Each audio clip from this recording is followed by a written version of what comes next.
King Charles III makes his first visit to the UK Parliament since coming to the throne. In a special ceremony at the Palace of Westminster, he received condolences from both houses of Parliament. It is a loss to all of us, but we know, most of all, it is a loss to you, Your Majesty, and to the royal family. She set an example of selfless duty, which, with God's help and your counsels, I am resolved faithfully to follow.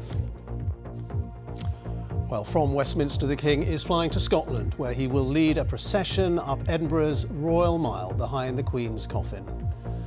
Crowds are gathering on the Royal Mile, where the procession will pass on its way to St Giles Cathedral, where the Queen will lie at rest and people will be able to pay their respects. The Duke of Sussex pays tribute to his grandmother, thanking her for her commitment to service and her infectious smile. Also in the programme this afternoon, after Ukraine's successful counterattack against Russian forces, it says the Kremlin is now taking revenge by attacking power installations and blacking out power supplies to millions of people. And disappointing news for the UK economy, as figures show it grew by less than expected in the month of July. And stay with us here on BBC News, where we will bring you continuing coverage of events plus analysis from our team of correspondents in the UK and around the world.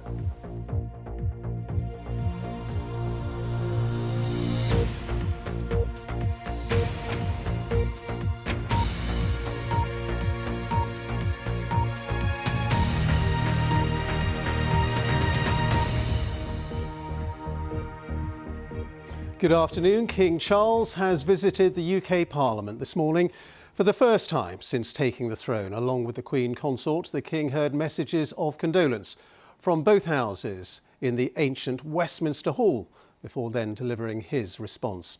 Well, the King is now flying to Edinburgh, where he will lead a procession behind the Queen's coffin from the Palace of Holyroodhouse to St Giles Cathedral. Our royal correspondent, Nicholas Witchell, has this report.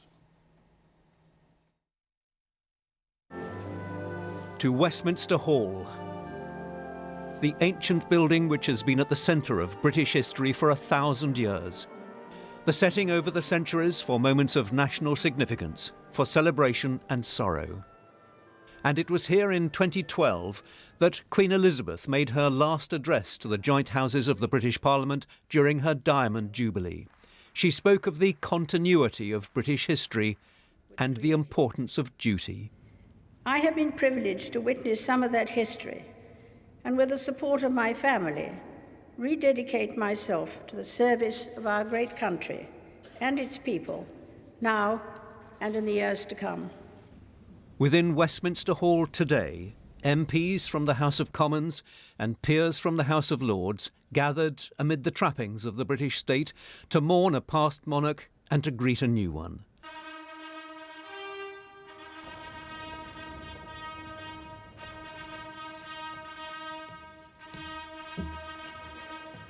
The Speaker of the House of Commons, Sir Lindsay Hoyle, spoke about the nation's loss.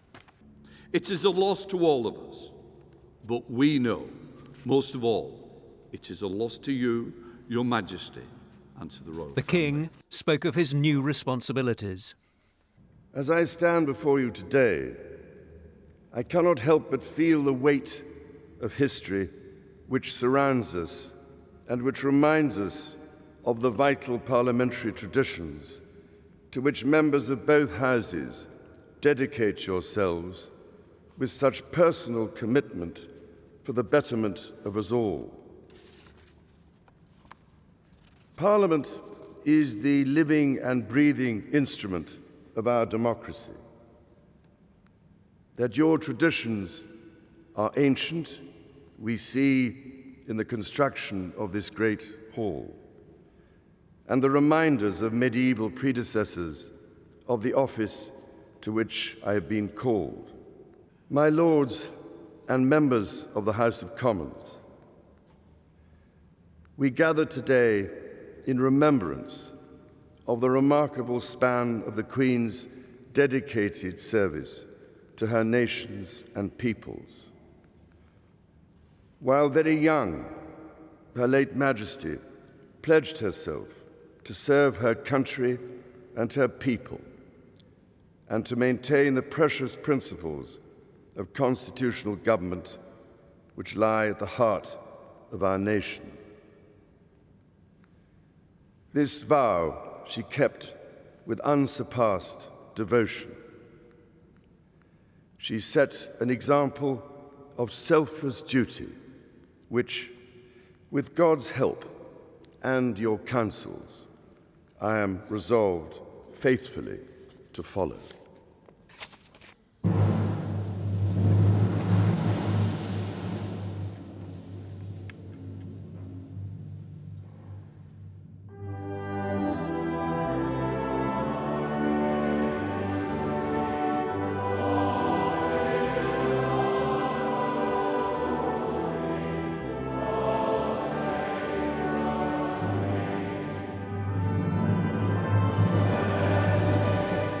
The parliamentarians sang the national anthem, sung now for Charles. And with that and the loyal addresses from both houses of the British Parliament, the King left to begin his visits to the home nations of his kingdom, starting in Scotland, where the coffin of his late mother, Queen Elizabeth, is resting.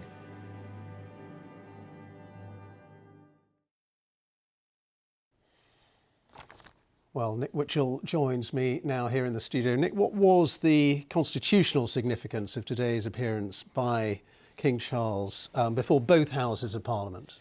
This is absolutely fundamental and terribly important. It is an affirmation of the whole principle of the Crown in Parliament. This is the bedrock of our constitutional settlement, the hereditary monarchy working with the parliamentary democracy. And as he said in his speech towards the end there, the principles of constitutional government which lie at the heart of our nation, pledging to maintain those principles, talking about the example of selfless duty which his mother represented, and I am resolved faithfully to follow. Now, this is the third time that he has said this within the space of these last few days. He said it in his televised address on Friday, at the Accession Council on Saturday, and now again this morning to both Houses of Parliament. And of course it's really important that he does say this, because this is a monarch about whom, in his previous role as Prince of Wales, there have been significant concerns about his tendency to meddle, to intervene. Well, clearly he wants to make it clear that he is not going to do that. OK. And Nick, we've had a tribute today from the Duke of Sussex, Prince Harry, in which he talks very emotionally and with great affection about his late grandmother. Yes, undoubtedly. Great affection from the Duke of Sussex, talking again, like his brother, about Granny. And he says, "I'm forever grateful for all our first meetings, from my earliest childhood memories to meeting you for the first time as my Commander-in-Chief, to the first moment you met my darling wife and hugged your beloved great-grandchildren." And Harry, who we saw, of course, with his brother and sister-in-law, the four of them looking at the flowers and meeting the crowds at Windsor on Saturday, Harry now saying, "We now honour my father in his new role as King Charles III." So further evidence of the family coming together at this moment. All right, Nick, thank you very much indeed for the moment. That's Nick Witchell, our royal correspondent. Well, as we have heard, the Queen's coffin arrived yesterday in Edinburgh after the long journey from Balmoral. This afternoon, King Charles III and members of the royal family will accompany the coffin in a procession along the Royal Mile to St Giles Cathedral for a service of thanksgiving for her life. The Queen will lie at rest at the cathedral for 24 hours, allowing the public to view her coffin for the first time. Our correspondent Judith Moritz has this report now from Edinburgh. Balmoral was the Queen's most beloved home. Scotland, her place of refuge. How fitting then that it's across this land that she's beginning her final journey. These were the hills she knew, the forests she enjoyed, and the communities she felt closest to. All along the route, crowds returned that affection. And then a majestic sight as the cortege crossed the Firth of Forth and reached the edges of Edinburgh. In the city centre, people streamed towards the Royal Mile, thronging the pavements and craning for a view, some up high, but many thousands jostling for position down below. Are you going to watch? Yes, we came just to watch. And amongst them, waiting patiently, Yaroslava Zyetsova, a newly arrived Ukrainian refugee, now making her home here in Scotland. I feel something special to this lady, what she did for Ukrainian people, what she did especially for me and my 2 kids there with me.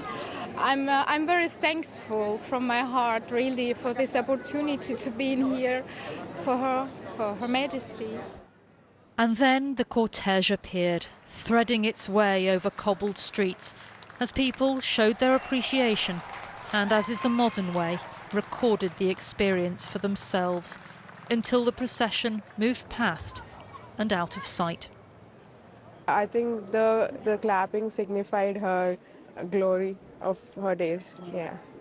It's sad, but it also feels really special that we were able to be here, feel it. And I was expecting something very different. Like, it was just so quiet, and the clapping, like you said, it just felt so deep and meaningful and special, and it just feels like different. Some here, like Donald Wilson, had a very personal connection to the Queen. At one point, when I was Lord Lieutenant, there was 38 royal engagements in 6 months. And there's a feeling of honour and a sense of history being made in Edinburgh. The focus is very much on the capital city for these few days, and that's fantastic. You can feel it, but to feel the respect and love in everywhere you go is just amazing, and so it's something that I'm very proud to be part of.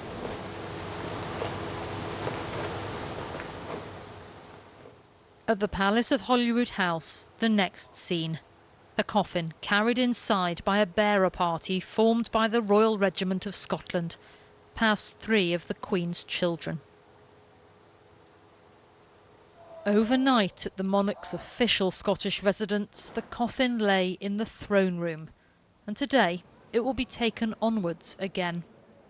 The King and the Queen Consort will arrive here later this afternoon for the historic ceremony of the Keys, after which the King will join the procession as the Queen's coffin is driven away from here and along the Royal Mile. Queen Elizabeth will lie at rest inside St Giles Cathedral for 24 hours from this afternoon. This morning, crowds have already filled the surrounding streets as people queue for the chance to see the Queen's coffin for themselves and pay their respects in person. I wasn't prepared to stay the night. I didn't bring enough money for a hotel, so I ended up staying in the alleyway. There were plenty of police presence, so I felt perfectly safe, and I just did actually say, just keep an eye on me, please, if you don't mind, and they did. I just feel really proud to be British, and I feel quite privileged that we've had this opportunity, the fact that she passed in Balmoral. Because had that not happened, then we would not be here just now standing in Edinburgh.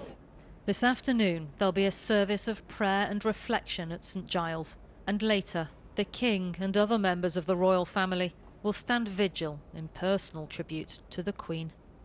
Judith Moritz, BBC News, Edinburgh. Well, in a moment we'll speak to Alexandra Mackenzie at St Giles Cathedral, but first let's talk to our Scotland correspondent Lorna Gordon, who's at the Palace of Holyroodhouse, where the Queen's coffin has been in the throne room overnight. Lorna. Yes, Ben, for hundreds of years the Palace of Holyroodhouse has been the official, the principal residence for the royal family in Scotland. It is where official events take place, most notably Royal Week in June, and it is to the palace here at the bottom of the Royal Mile to which the King will shortly arrive for that official symbolic handing over of the keys to the city of Edinburgh. As you said, the Queen's body has been resting in a coffin in the throne room overnight. It's been a chance for staff here at the palace to pay their last respects. For members of the public wishing to offer their condolences, well, they've been directed to this small intimate garden at the side of the palace. There's been a constant flow of people arriving here throughout the morning, a steady growing of the number of flowers and bouquets that have been left here. One member of the public said to me it was a very personal experience for her, but also a chance to take part in something much bigger, a symbolic goodbye to Queen Elizabeth, who to many here in Scotland is known as the Queen of Scots. Lorna, thank you very much, Lorna Gordon there. And we can also talk to Alexandra Mackenzie at St Giles Cathedral. And Alexandra, at St Giles, members of the public are going to be able to view the Queen's coffin and pay their respects.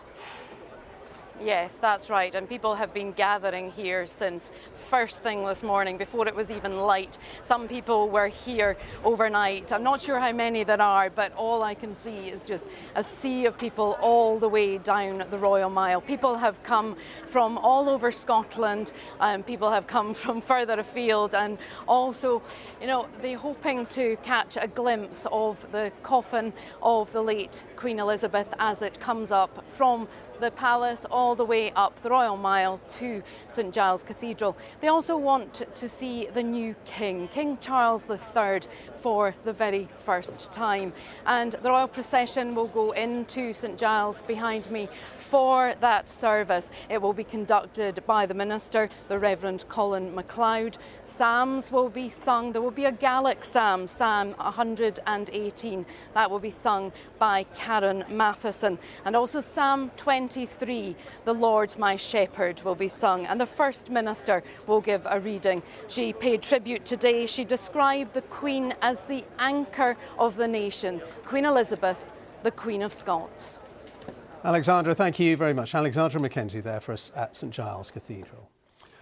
Well, tomorrow the Queen's coffin will travel from Edinburgh to London, where later in the week it will lie in state at Westminster Hall. Let's just take a look now at what we can expect over the next few days with our correspondent Vincent McAviney. Having been flown from Scotland to London, the Queen will spend a final night at Buckingham Palace on Tuesday. Her coffin will then leave shortly after 2 p.m. on Wednesday for a ceremonial procession, travelling from Buckingham Palace to the Palace of Westminster for the lying in state. The public will be able to watch the procession at viewing points along the route, or watch at a screening in Hyde Park. As with her late father, King George VI, and Queen Elizabeth, the Queen Mother, before her, her closed coffin will rest on a raised platform. The royal standard, orb and sceptre will be placed on top of her coffin. Each corner of the platform will be guarded around the clock by a vigil of units from the Sovereign's Bodyguard, the Household Division, or Yeoman Warders of the Tower of London. The public will be able to file past the coffin 24 hours a day, from 5 p.m. on Wednesday until 6:30 a.m. on Monday, the day of the funeral. The crowds are expected to be so large that mourners will have to queue for many hours, possibly overnight, and with very little opportunity to sit down. Once at the hall, they will first have to pass through airport-style security, and only small bags will be permitted. Mourners are being asked to respect the dignity of the event and behave appropriately. They will have to remain silent whilst in the hall, dress appropriately, and no filming or photography will be permitted, nor will the use of mobile phones or any other handheld devices. Details of the route for the lying in state will be revealed on Tuesday evening. For more than 900 years, Westminster Hall has hosted all manner of events for the monarchs of this nation, but its most sacred duty is once again to provide a final place where the people of this nation can pay their final respects. Vincent McAviney, BBC News. Well, as preparations continue for the Queen's funeral next week, many people have been travelling to Green Park next to Buckingham Palace to lay flowers. Our correspondent Tim Muffet has been meeting some of those who have come to pay their respects. An ever-expanding sea of colour. Green Park has turned red, violet, yellow and so many other vibrant tones. Natalie is one of thousands keen to pay a floral tribute to Queen Elizabeth. The Queen's just been a huge part of my life and also a link to my past. My dad was in the Navy for 25 years and he met her when he was on submarines in the Cold War. I grew up all around the world, Hong Kong, Fiji, Australia. She was always my queen wherever I was. Walking through, just a wave of emotions came over me. I felt quite teary. My stomach went upside down a bit. It was a very sad moment. And the scale of this is extraordinary, isn't it? I think it's beautiful. It's lovely to see that people have come together to mourn together, to grieve together, and just to celebrate just a wonderful person that she was. It is amazing, absolutely amazing. And the flowers and everybody, everybody thought the world of the Queen, and yes, it's fantastic, the flowers. It is. Yes. Over the next week or so, as these flowers degrade, they'll be taken away from here to Hyde Park Nurseries, which is a short distance away. And there they'll be turned into compost, and that compost will be used in other royal parks across London. People are being asked not to leave any more cuddly toys or balloons, and to remove wrapping from any bouquets. Volunteers are already taking away anything that can't eventually be turned into compost. We're literally just taking the cellophane off because the flowers will eventually be composted, and obviously the plastic won't biodegrade. Later this week, the body of Queen Elizabeth will lie in state in Westminster Hall. Elaine will be one of many thousands expected to pay their respects. In 1965, she filed past Winston Churchill's body when he was afforded the same honour.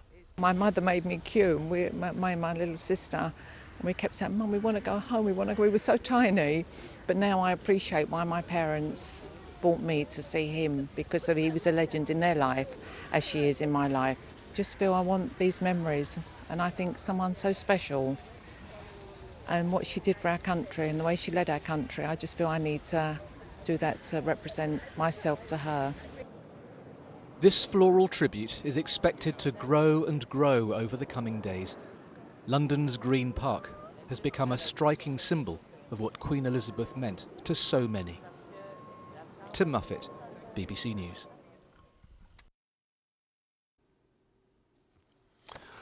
Well, let's take a look now at some of the day's other news. And Ukraine's President Volodymyr Zelensky has accused Russia of causing extensive blackouts in the east of the country in revenge for the counterattacks that have been mounted in the last few days. Mr. Zelensky said Russia has attacked critical civilian infrastructure to try to deprive people of heat and light. After months of deadlock on the battlefield, Ukraine's fight back against Russia has been gathering pace in the south and the east of the country. These blue circles show where the heaviest fighting over the last few days has been. President Zelensky has said his army is liberating Ukraine step by step. Ukraine is claiming to have retaken more than 1,000 square miles of territory. As Hugo Bachega reports now from Kyiv. As Ukraine advances, Russia responds. Kyiv says this power plant in Kharkiv was hit by missiles last night. Ukraine accuses Moscow of attacking civilian infrastructure on purpose in retaliation for an offensive that continues to make rapid gains. As the Russians fled, they left this behind. A local official says Ukrainian forces outnumbered the occupying troops by 8-1 in their push to reclaim territory. Russia says its forces are regrouping, but in some places there are signs of a hasty retreat, a humiliating setback for Moscow. Slava Ukraine! In liberated areas, jubilation. Героям слава! Ukraine says more than 20 villages have been retaken in the past 24 hours. Almost all the Kharkiv region is now back in Ukrainian hands. President Zelensky says this could be a potential breakthrough and that the winter could see more progress. The world is impressed. The enemy is panicking. Ukraine is proud of our warriors, believes in you, prays for you, and is waiting for you. Ukraine still faces huge challenges and has been consistent in its message that it needs more weapons. Around a fifth of the country remains under occupation. What is happening now could be decisive in this conflict. Hugo Bachega, BBC News, Kyiv. And let's talk more about this now with our Russia editor, Steve Rosenberg, who's in Moscow. Steve, clear setbacks for Russia now on the battlefield. What has been the Kremlin's response so far? Well, this is what Vladimir Putin's spokesman said today. He said Russia's special military operation in Ukraine continues and will continue until all the tasks that were initially set have been fulfilled. So, outwardly, no change, no panic in the Kremlin. But there are definitely signs of concern here. I mean, last night, Russian television, Russian state TV's flagship news programme began with the presenter saying this: on the front lines of the special operation, this has been the toughest week so far. And he explained that because Russian forces had been outnumbered in Kharkiv region, they had pulled back. Now, officially, this is not being called a retreat here in Russia. The phrase used is regrouping of Russian troops. But whatever you call it, it has sparked a lot of anger amongst pro-Russia Telegram channels and amongst so-called patriotic Russian bloggers who've been criticising decisions taken by the defence ministry here. Also, the powerful Chechen leader Ramzan Kadyrov has criticised the Russian military, and he said he may take his concerns to the top of the Russian military or the political leadership of Russia. In other words, Vladimir Putin. What does this mean for Vladimir Putin? Well, it strikes me that for more than 20 years, he's had this reputation of being a winner, of being a politician who always manages to extricate himself from a difficult situation. But after February the 24th and the Russian invasion, he seems to have lost that aura of invincibility. Steve, thank you very much indeed. That's Steve Rosenberg, our Russia editor in Moscow.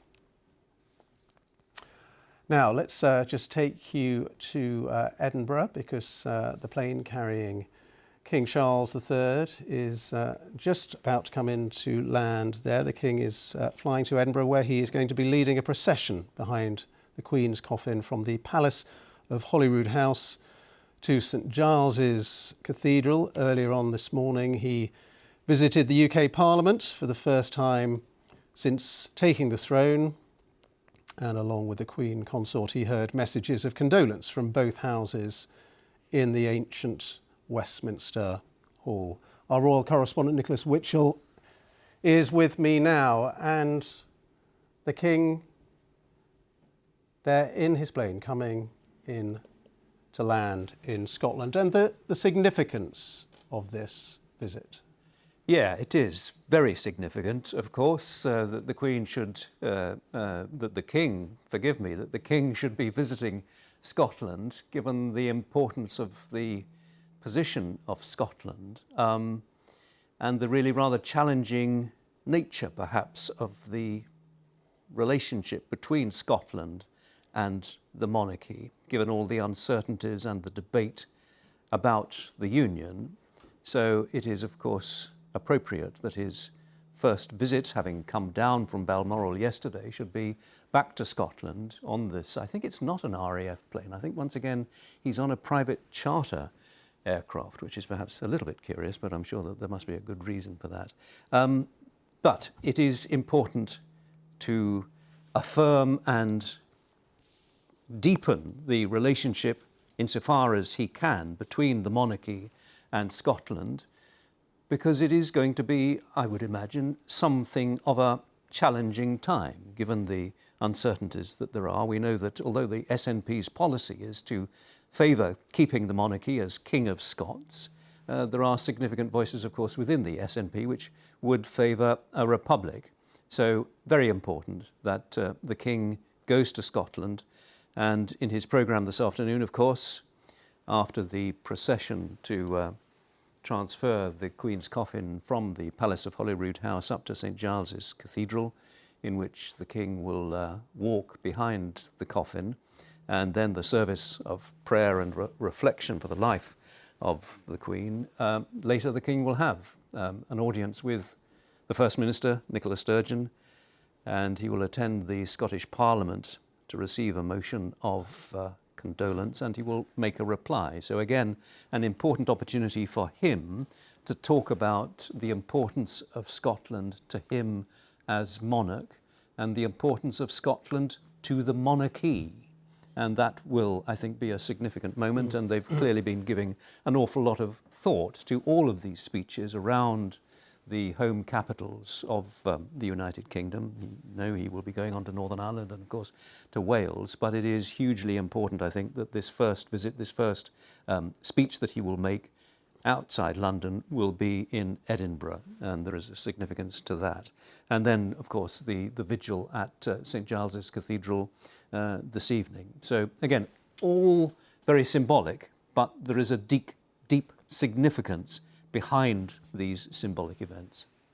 And as you mentioned, a tour of the UK nations. And we were hearing from the Prime Minister's spokesman saying this is not a requirement, but it is believed that this will be a significant moment of national mourning around the United Kingdom. And I think it is all part of this programme, carefully thought out over many years for the King to establish his new reign. They do not want to be thought of as promoting a metropolitan monarchy based out of London. We know the King's fondness for the other parts of the United Kingdom. After all, he has been Prince of Wales, and that is a position that he has taken very strongly. Whenever we see him in Scotland, he delights in wearing the kilt. It is a hugely important part of the nation to him, Northern Ireland also.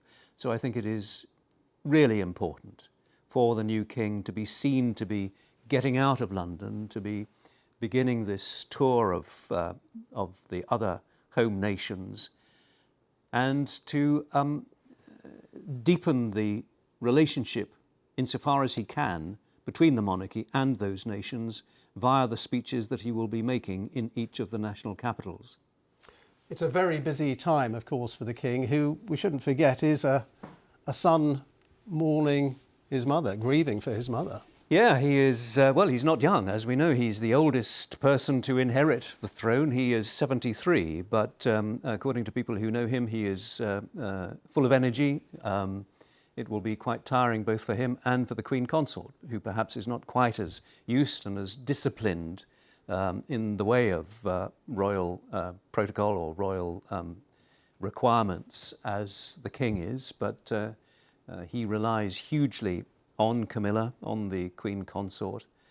She is there supporting him, as indeed are all the other members of the family. And I think it is quite touching and significant that now we both have heard from both of his sons, William and Harry pledging his support to his father as king in the statement that Harry issued this morning. We will continue, I'm sure, to speculate about what is the true nature now of the relationship between the Prince and Princess of Wales, as we must call them, and the Duke and Duchess of Sussex. But I think there will be great hope that this is a moment when the estrangement will be starting to be mended. And certainly the signs are, it's impossible to say how much one can read into all of that, but I'm sure that with the encouragement of the King, whose aircraft we see there just taxiing into its stand at Edinburgh International Airport, there is no doubt that Charles, the King, would wish Harry as much as possible to rejoin the family. It may be hoping for too much at this stage to hope that he might resume any kind of a working role within the royal family, but if at least the fracture can start to be healed, I think that that will be very important, and I think it is no secret and entirely natural that Charles, of course, has been very hurt, as indeed have other members of the family, by the things that have been said, in various interviews, by the feeling that all the efforts that he has made over the years have not been appreciated. But there we are. That's all part of the domestic side of this, which is not an aspect that really is necessarily something to be focusing on at the moment. But do you think there has been a sort of coming together of the royal family? Well, certainly physically, yes. What it is impossible to determine is to what extent is that for the sake of appearance, to what extent is that a substantive coming together. The appearance on Saturday in Windsor of the Waleses and the Sussexes, an awful lot of attention was paid to it and a lot of hopes have been expressed about what it may lead to. But I think at this stage it is too early to say. But I think that the King would certainly hope that Harry and Meghan would wish to be as fully engaged in the ceremonies and in the procedures that we will be seeing over the next week as possible. And I've no doubt at all that Harry will wish that. And now the royal plane has landed in Edinburgh, and the King is going to be at the palace of Holyroodhouse. He's going to be taking part in the ceremony of the keys, where he will symbolically receive and then return the keys to the city. And then this afternoon, the King taking part in that procession to convey the Queen's coffin along the Royal Mile in Edinburgh to St Giles Cathedral before a service of thanksgiving for her life, for the Queen's life. And then there will be a chance for members of the public, Nick, to pay their respects as her coffin lies at rest. Indeed. And that will be an important opportunity for the people of Scotland, and in particular, of course, for the people of Edinburgh, which perhaps is more regally inclined than some other parts of Scotland. But it will be interesting to see how many people turn out for the opportunity to view the coffin as it lies at rest in St Giles's Cathedral before its transfer then to London tomorrow. And of course, then the very big opportunity that there will be as it lies in state in Westminster Hall from 5 p.m. on Wednesday until the early hours of next Monday before the state funeral, and that a huge operation to manage. And I see that already there are predictions that the queues to attend the lying in state in Westminster Hall in London could be several miles long. But again, this is something that the authorities at the Palace of Westminster and elsewhere have had much time to think about. It occupies a considerable section in the overall plan for London Bridge, as it's termed, Operation Marquee, the lying in state in London. And the management of the crowds is going to be a very challenging operation, I would have thought. They're talking as though in some instances people will be waiting overnight, but they will be trying to keep the queues moving as much as possible. However, before we get to that, the lying in state in London, we have, as you say, the lying at rest of the coffin in St Giles's Cathedral tonight, and I think we would expect to see a vigil perhaps involving some members of the royal family at some point later this evening. But there, the aircraft which has brought the King from London up to Edinburgh, standing on the tarmac at Edinburgh Airport with the limousines all ready to convey the King and the Queen Consort from Edinburgh Airport, the comparatively short distance into Edinburgh to the Palace of Holyroodhouse, where of course the Queen's coffin has been at rest overnight, and an opportunity for her staff at the Palace of Holyroodhouse, where she always spent a week every year, and another important royal residence for the staff there to pay their respects overnight. And again, the royal limousine there flying the royal standard, and I can't really see at this distance, but I'm sure that that is the royal standard for Scotland, which does differentiate itself from the royal standard for the United Kingdom, the difference being that the Lion Rampant of Scotland occupies 2 of the quarters of the royal standard for Scotland, whereas in the one for the United Kingdom, as it were, it would occupy just 1 of the quarters, which is an awful lot of heraldry, really, but there it is, one of those just little points, again, to differentiate and to underline the importance of the position of the monarchy in Scotland. Scotland is a nation alongside England. It is always wrong to refer to the Queen of England or the King of England. He's not, and she never was. She was Queen of the United Kingdom, and he is King of the United Kingdom. There has not, you know, the term King of England is just wrong. Since the union of the crowns, the oath that the monarch takes at their coronation is to reign over as Queen or King of the United Kingdom of Great Britain and Northern Ireland and their other realms and territories. But there it is. You know, it's always a bit of a muddle. It's quite difficult to navigate your way through all the, not contradictions, but the complexities, shall we say, Indeed. of the British Constitution. And Nick, all these ceremonials today and over the next few days, long planned, of course. How much of Charles's stamp would you say there is on all of this? Well, I think a significant amount, but of course, much of it is rooted in protocol, which and procedure and constitutional necessity, which is not susceptible to the whims of any particular individual. I mean, we've heard an awful lot about how at his coronation he may be declared as defender of faith rather than defender of the faith. Well, I think that's probably not true. It doesn't need to be spelt out as specifically as that. We know his considerable and genuine interest in other faiths. You know, this document, this London Bridge document, huge, you know, with sort of about 30 sections, is there to ensure that all the administrative requirements are known to all the people who need to know about them.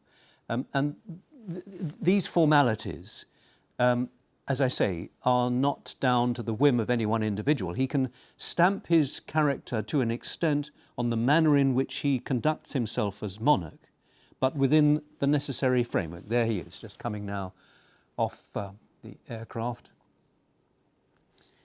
to be greeted, I think, by the Lord Provost of Edinburgh, and they will, the Queen Consort following on behind, and he's got, of course, his senior officials with him, and they will very shortly begin the journey into Edinburgh to the Palace of Holyroodhouse.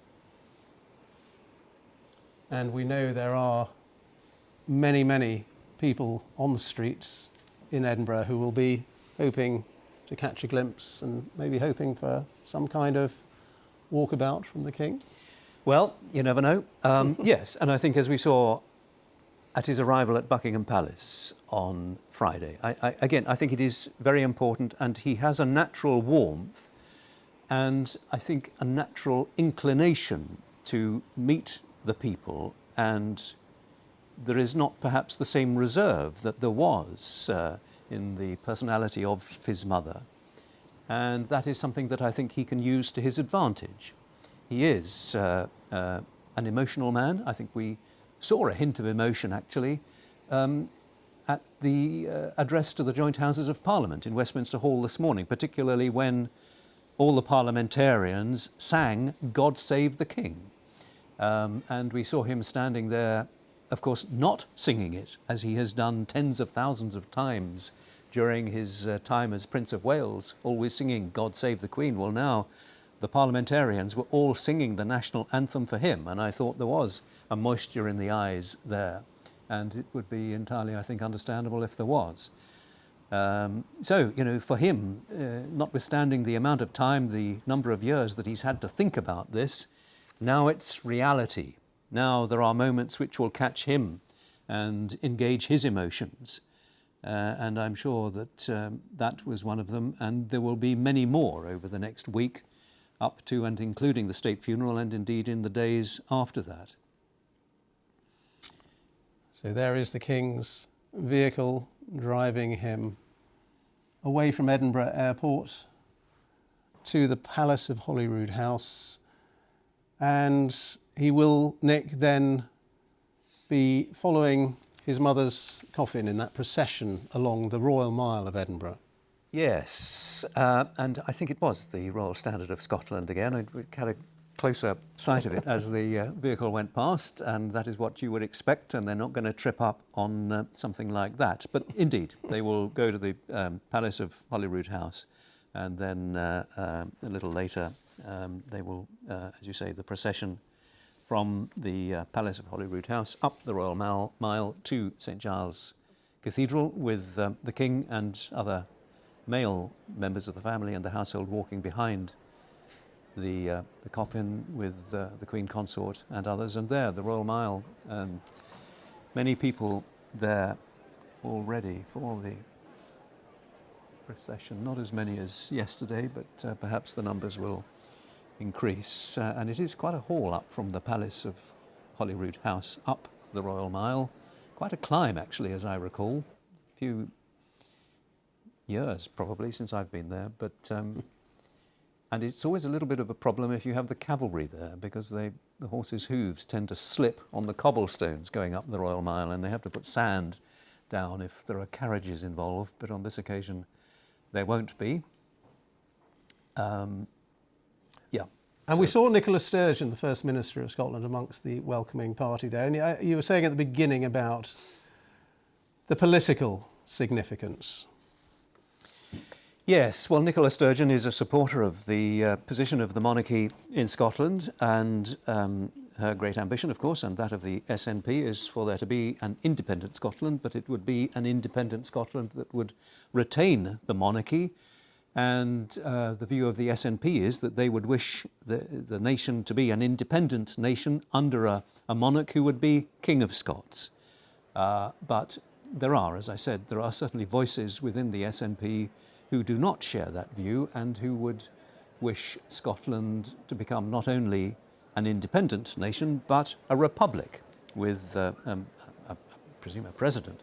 And, you know, that is quite a challenge, not just for the politics of the Union of the United Kingdom, but also for the position of the monarchy within the Union. And it is something that the Queen privately did feel strongly about. She was greatly distressed at the thought of the Union dividing, at the thought of Scotland leaving the Union. She kept those thoughts very much privately to herself, though we did get just a hint of it, of course, during the time of the referendum when, with a little bit of stage management outside Crathy Kirk, she said to a bystander, well, just before the referendum, well, I hope people understand what they're thinking about here and think carefully about it.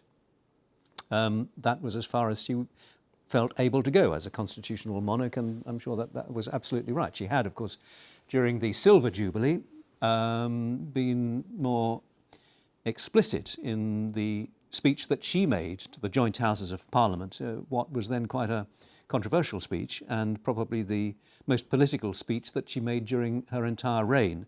And that was a speech which was written at Buckingham Palace, and she sought to remind people of the advantages of being part of the Union. And that did lead to a degree of controversy at the time. And I know that there are people in Scotland who believe that that was a speech written by the then Prime Minister James Callaghan. Well, it wasn't. It was a speech that came from Buckingham Palace, and it was a reflection of the Queen's view. She's not expressed explicitly anything, or she did not express anything matching that view at any point subsequently, because I think perhaps she realised that she had perhaps gone a little bit too far on that occasion under the auspices of a constitutional monarch who is expected to stay right out of politics. But it is undoubtedly the case that the whole question of the monarchy in Scotland is something about which a lot of thought is given in Buckingham Palace. Mm-hmm. And which Charles himself has clearly thought a lot about. Yeah, without doubt. The Duke of Rothesay, as he's known in Scotland, or has been known until now, until his accession to the throne, and that is another of the titles which, of course, has now passed to William as Prince of Wales and Duke of Rothesay. But yeah, I mean, the family, and William too, I think, feels very strongly about the importance of the Union, all the advantages that the nation as a whole has from being united. Now, without straying into politics ourselves, I mean, clearly those are thoughts that no member of the royal family can express openly. That is a matter for politicians and for political debate. And as we are hearing repeatedly, the King is fully subscribed to the principles of the constitutional democracy, and he was talking about that again this morning. So, you know, that is a signal from the King that he is going to stay right out of intervening in any of these issues. Nick, for the moment, thank you. And for viewers on BBC One now, we're going to hand you over to get the news where you are.